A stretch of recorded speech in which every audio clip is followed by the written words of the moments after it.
Define Nano S is quiet, compact, and it's built for mini ITX water-cooled systems just like this one, but watch out, if you get one, Josh might just show up at your house randomly. The fractal design Define Nano S is small, quiet, and built for mini ITX water-cooled systems just like this one, but if you get one, watch out, because Fractal Josh might just show up at any minute. You know, Kyle's full of shit. Ugh. Well, that was immersive. Yeah, Paul's still not here yet. We've been here for like an hour. Dude, let's get the hell out of here. Screw it.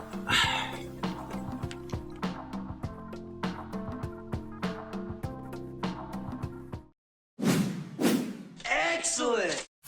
The NVIDIA GeForce GTX 1060 has launched. This is the Founders Edition, which you can buy for $300 MSRP, or we are told that there will also be $250 MSRP third-party designs. But let's be honest, we were told that with the GTX 1080 and 1070 as well, so fool me once, NVIDIA. Shame, that's a shame.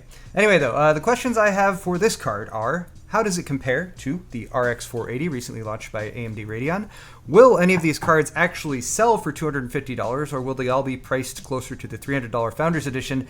And is this shroud supposed to look like the Millennium Falcon, or Batman, or Optimus Prime? Or maybe like a Cyber Pac-Man? Okay, so people usually love or hate the reference card design, or Founders Edition as they are now called by NVIDIA. Personally though, I think this one actually looks pretty nice. Consider that at a lower price, you'll often get a less impressive cooler on third-party design graphics cards. So this being a dual-slot, closed design cooler with a blower-style fan, green LED-lit GeForce GTX logo, and having a black and silver shroud made of cast aluminum gives it a pretty nice premium feel, so perhaps more of a relative value here than with the 1080 and 1070 Founders Editions that have to go up against the very highest-end third-party designs. There is no backplate, unfortunately. That will definitely be a value add for custom third-party cards. The PCB itself is just shy of 7 inches long, about 175 millimeters, so we've already been seeing really tiny versions of this card from third-party add-in board manufacturers. With the shroud and the blower, it's just under 10 inches long total, about 250 millimeters. A 6-pin PCI Express power connector is located at the end of the shroud, rather than where the PCB ends, which is actually pretty nice for cable management and an unobstructed view of the GeForce GTX logo.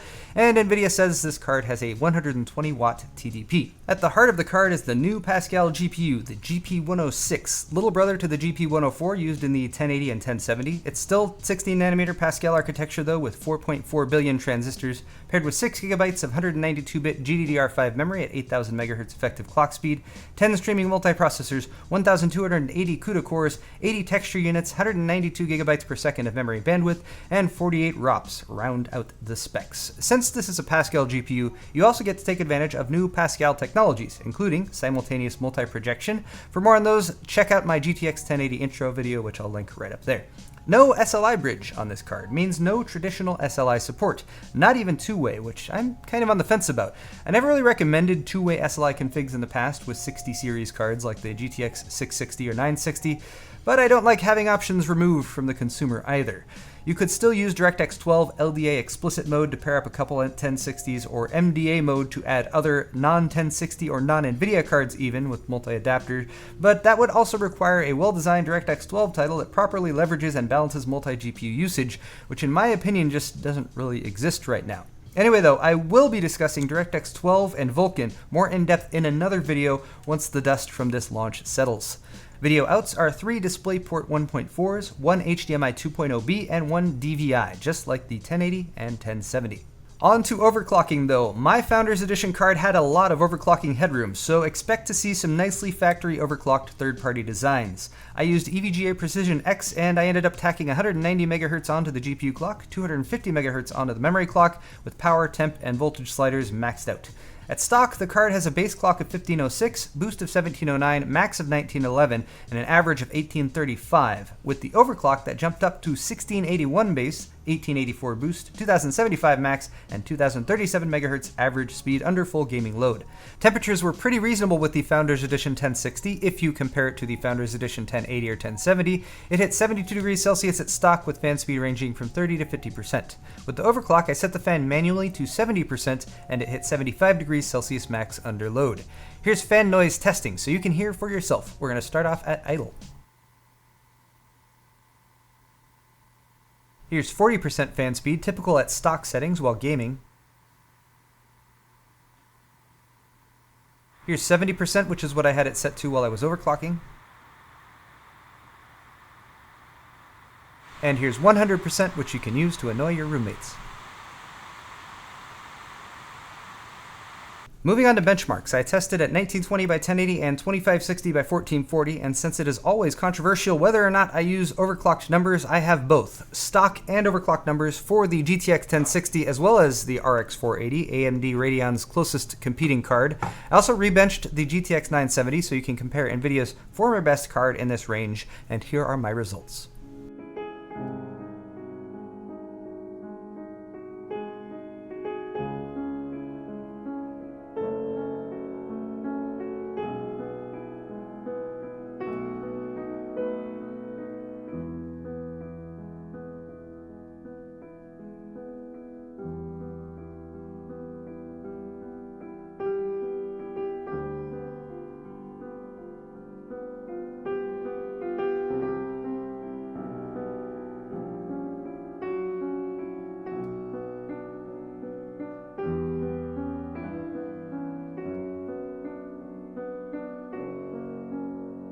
So clearly the GTX 1060 is faster than the RX 480, but it also costs more. There's also the DirectX 12 and Vulkan questions to be answered, as these new APIs have asynchronous compute support, which NVIDIA still lacks hardware acceleration for.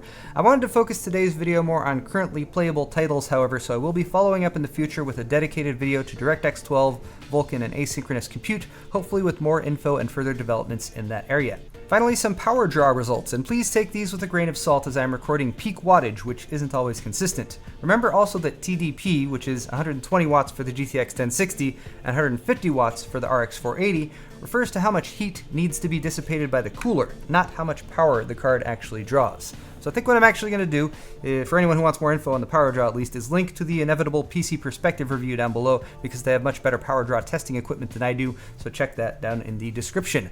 Okay, it's conclusion time once again, and I think we can sum up the GTX 1060 thusly. NVIDIA knows how this card performs, so they've priced it accordingly. To be more accurate, it's about 5 to 20% faster than an RX 480, depending on the test and the settings, of course, and for $300, it's 25% more expensive than the $240 8GB version of the RX 480. So again, NVIDIA has the faster option. AMD Radeon appears to have the better cost to performance card. If you're upgrading, yes, this is a very nice step up from the GTX 970 for a lower price.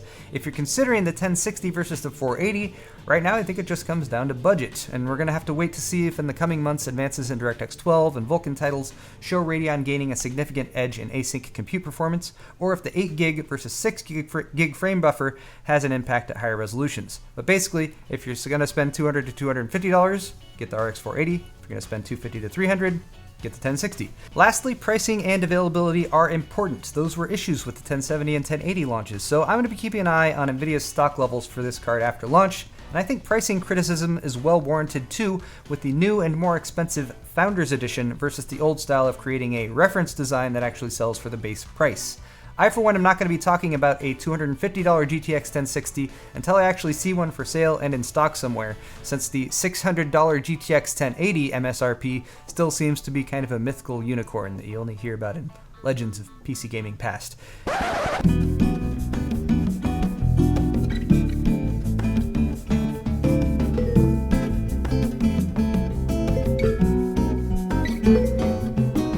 I'd love to hear what you guys think of this card though, so leave me your comments in the comment section down below.